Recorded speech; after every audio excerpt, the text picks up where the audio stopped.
Hello everyone, welcome back to our channel. आज का हमारा टॉपिक है टाइप्स ऑफ केमिकल रिएक्शन। पिछले पार्ट में हमने पढ़ा था कि केमिकल रिएक्शन और केमिकल इक्वेशन होता क्या है। बैलेंस इक्वेशन भी उसमें हमने डिस्कस किया था। आज हमारा टॉपिक है टाइप्स ऑफ केमिकल रिएक्शन।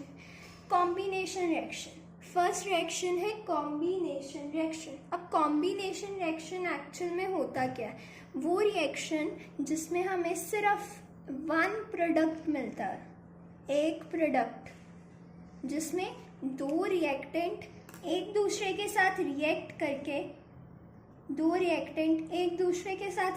करके हमें सिंगल प्रोडक्ट देते हैं, उसे हम लोग बोलते हैं कॉम्बिनेशन रिएक्शन।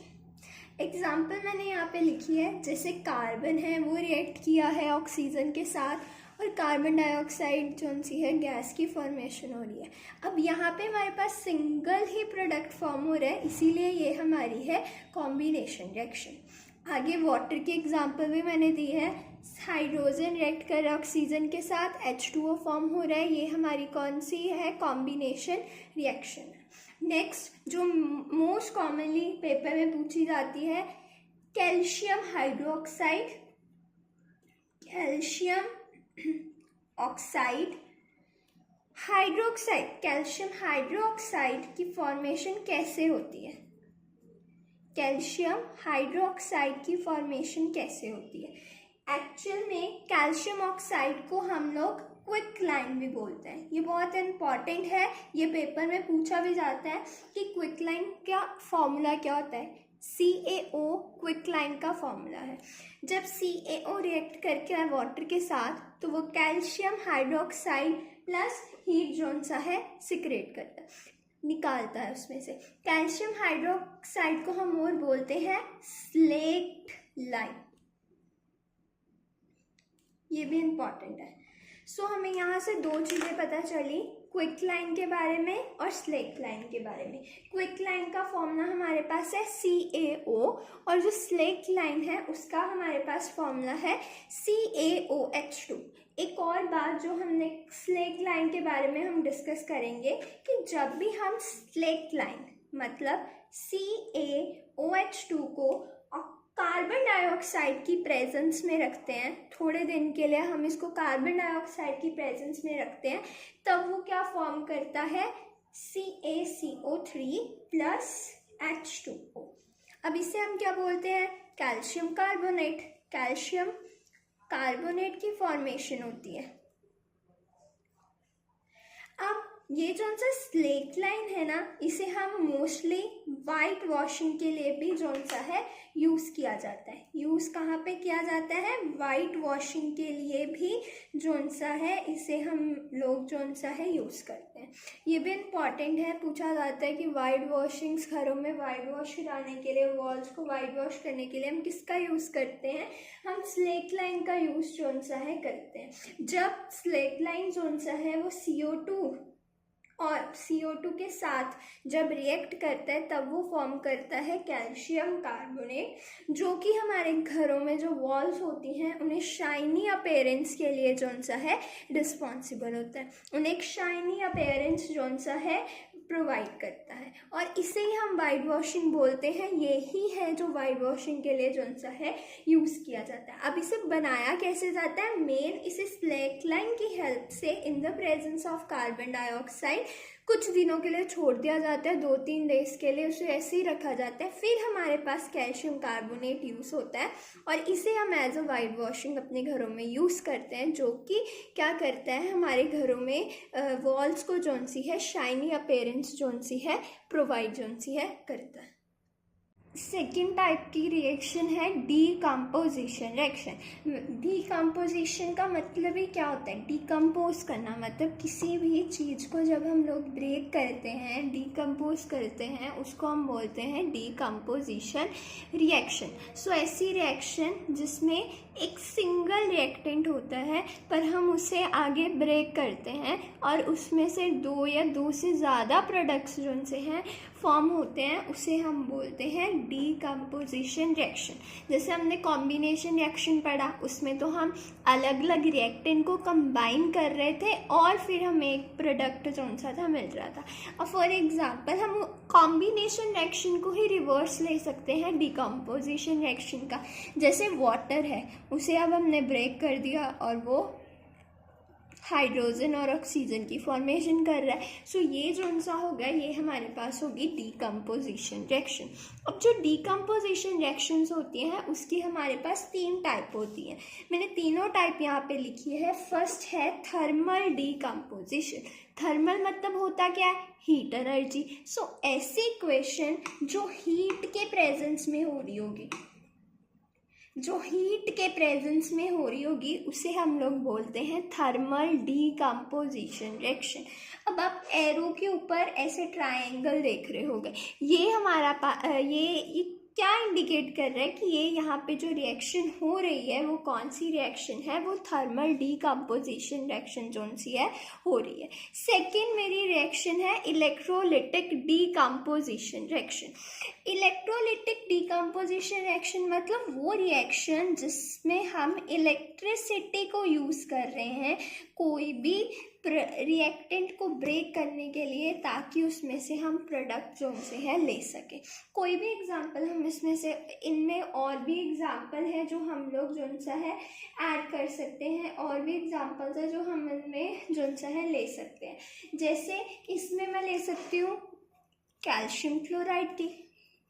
इलेक्ट्रिसिटी की प्रेजेंस में अगर मैं उसको ब्रेक करूँगी, सोडियम क्लोराइड को अगर मैं ब्रेक करूँगी तो वो क्या फॉर्म करेगा?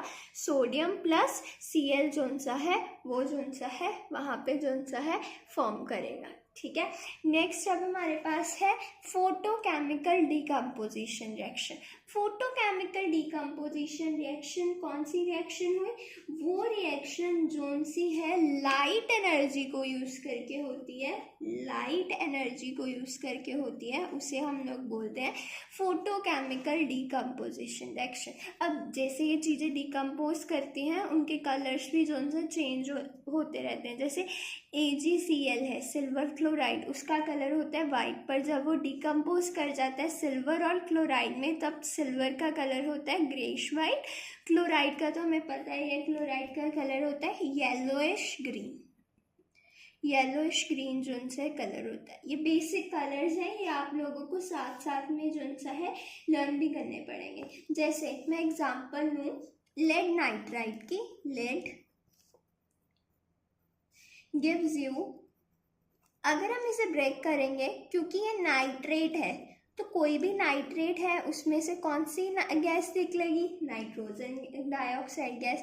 PbO मतलब लेड ऑक्साइड तो फॉर्म होगा ही, प्लस और क्या निकलेगा? ऑक्सीजन। अब जैसे ये लेड नाइट्रेट जो सा होता है वो कलरलेस होता है, कलरलेस होता है, पर जब ये लेड ऑक्साइड बन जाता है तब ये इसका कलर क्या होता है? येलो कलर होता है।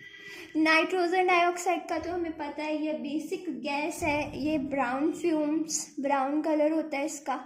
ये जो बेसिक गैसेस हैं उसका तो हमें कलर जो सा है पता ही होना चाहिए, उसका जो सा है ब्राउन कलर जो सा है होता है। ये भी कौन से किसको फॉलो करती है?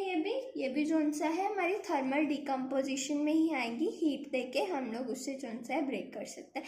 ये तीनों टाइप हमारी डिकम्पोजिशन रिएक्शन की है, वो रिएक्शन जिसमें हम लोग किसका इस्तेमाल कर रहे हैं, क्या यूज़ कर रहे हैं, जिसमें हम हीट भी यूज़ कर सकते हैं, इलेक्ट्रिसिटी भी यूज़ कर सकते हैं और लाइट एनर्जी भी यूज़ कर सकते हैं। क्या करने के लिए? कोई भी सिंगल रिएक्टेंट, कोई भी चीज़ है उसको ब्रेक करने के लिए और 2 या 2 से ज़्यादा प्रोडक्ट्स पाने के लिए। तो इस रिएक्शन को हम बोलेंगे डीकम्पोजिशन रिएक्शन। अब हमारी अगली टाइप की रिएक्शन है डिस्प्लेसमेंट रिएक्शन। सबसे पहले तो डिस्प्लेसमेंट रिएक्शन होती क्या? अब आप यहाँ पे देख रहे होंगे A और B का एक कंपाउंड था प्लस C हमने उसमें डाला, तो क्या किया? C ने जोन सा था AB को जोन सा था डिस्प्लेस कर दिया, मतलब AB को जोन सा था अलग कर दिया और खुद उसने जाके A के साथ अपना कंपाउंड फॉर्म कर लिया और B को जोन सा है अलग कर दिया। डिस्प्लेसमेंट रिएक्शन ऐसा रिएक्शन जिसमें एक एलिमेंट एक एलिमेंट दूसरे एलिमेंट को उसके कंपाउंड से डिस्प्लेस कर देता है, मतलब अलग कर देता है, उसको हम लोग बोलते हैं डिस्प्लेसमेंट रिएक्शन। एग्जाम्पल हमने ली है Fe प्लस CuSO4। अब जो सा Fe था, अब इसमें आपको ये भी याद रखना है कि जो मोर रिएक्टिव एलिमेंट है वो डिस्प्लेस करता है ऑलवेज लेस रिएक्टिव एलिमेंट को। इसके लिए आपको रिएक्टिविटी सीरीज जोन सी है वो भी जोन सी है आनी चाहिए। जैसे Fe है वो ज़्यादा रिएक्टिव है, वो CuSO4 के साथ रिएक्ट किया, उसने क्या फॉर्म कर लिया FeSO4 प्लस Cu। अब Cu जोन सा था कॉपर, वो हमारे पास लेस रिएक्टिव था, तो Fe आया, उसने उसको ब्रेक किया उसकी बॉन्डिंग और FeSO4 जोन सा था फॉर्म कर लिया। अब सेकेंड है जैसे Zn plus CuSO4, ZnSO4 plus Cu। इसका क्या मतलब हुआ कि जो Zn था वो ज़्यादा रिएक्टिव था, जिंक ज़्यादा रिएक्टिव था कॉपर से, इसीलिए उसने आके उसको जोन सा था डिस्प्लेस कर दिया।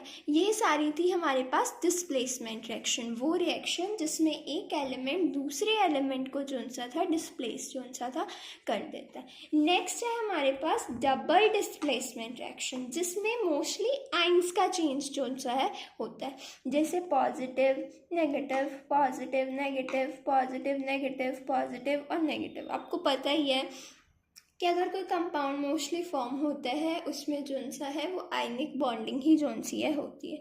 सो मोस्टली जिसमें आइंस चेंज होते हैं वैसे रिएक्शन को हम लोग बोलते हैं डबल डिस्प्लेसमेंट रिएक्शन। जैसे मैंने एग्जांपल ली है, sodium sulphate reacts with barium chloride, it forms barium sulphate plus 2NaCl। हुआ क्या, फर्स्ट वाले ने इसके साथ बॉन्डिंग बना ली, सेकेंड वाले ने इसके साथ जोन सी थी बॉन्डिंग बना ली, एक दूसरे के आइंस को डिस्प्लेस करके एक दूसरे के एलिमेंट्स के साथ जोन सी थी अपनी बॉन्डिंग जोन सी थी फॉर्म कर ली। ऐसे रिएक्शन को हम लोग बोलते हैं double displacement reaction. Next white precipitate, ये मैंने वाइट प्रेसिपिटेट यहाँ पे लिखा है। सबसे पहले तो हमें ये समझना पड़ेगा कि प्रेसिपिटेट होता क्या। कोई भी इनसॉल्युबल सब्सटेंस जो कि पानी में सॉल्युबल नहीं होता उसको हम लोग बोलते हैं प्रेसिपिटेट। जब भी कोई रिएक्शन होती है उसके लास्ट में कुछ सॉलिड सा सब्सटेंस जो से बच जाता है उसे हम लोग बोलते हैं प्रेसिपिटेट, जो कि पानी में सॉल्युबल नहीं होता इसीलिए वो मिक्स नहीं हो पाता, सो उसे हम बोलते हैं प्रेसिपिटेट। ये वाइट प्रेसिपिटेट जैसे यहाँ पे बेरियम सल्फेट का हमारे पास फॉर्म हुआ है। सो ऐसा रिएक्शन को हम लोग बोलते हैं प्रेसिपिटेट रिएक्शन। वो रिएक्शन जिसमें प्रेसिपिटेट फॉर्म होगा उसको हम लोग बोलेंगे प्रेसिपिटेट रिएक्शन। अब इसको हम डबल डिस्प्लेसमेंट रिएक्शन भी बोल सकते हैं, प्रेसिपिटेट रिएक्शन भी बोल सकते हैं। वो आपने देखना है कि आपको क्या ऑप्शन दिया है, अगर आप इन दोनों में से कुछ भी लिख दो तो आपका सही होगा, ठीक है। अब ये हमें पेपर में आ जाती हैं कि हमने कैसे, अगर इक्वेशंस दी हैं तो हमने उसको कैसे पता लगाना है कि कौन सी इक्वेशन कौन सी है। अगर आप इसको याद रखें सिंपल टर्म में, अगर तो आपका सिंगल प्रोडक्ट फॉर्म हो रहा है तो वो हमारे पास कौन सी है, कॉम्बिनेशन। अगर हमारे पास सिंगल प्रोडक्ट है वो ब्रेक हो रहा है दो प्रोडक्ट में, यहाँ पे हमारे पास सिंगल रिएक्टेंट है वो ब्रेक हो रहा है हमारे पास प्रोडक्ट्स में, दो या दो से ज़्यादा प्रोडक्ट में, उसको हम लोग बोलेंगे डीकम्पोजिशन रिएक्शन। डिस्प्लेसमेंट मतलब एक एलिमेंट था उसको दूसरे ने क्या कर दिया, आगे डिस्प्लेस कर दिया, ब्रेक कर दिया उसको, AC प्लस B। और डबल डिस्प्लेसमेंट तो आपको अभी हमने डिस्कस भी किया, जिसमें आपको 4 मिल जाएंगे ना कंपाउंड एलिमेंट, जैसे AB प्लस CD और वो फॉर्म करेंगे AD प्लस BC। जहाँ पे आपको 4 मिल जाएंगे अलग अलग एलिमेंट उसको हम लोग बोलेंगे ये हमारे पास डबल डिस्प्लेसमेंट रिएक्शन है। और अगर आपको 3 मिलेंगे, एक की बॉन्डिंग बच जाएगी, वो हमारे पास होगा डिस्प्लेसमेंट रिएक्शन। ये हमारे पास बेसिक 4 रिएक्शंस थी, displacement, double displacement, combination, decomposition reaction.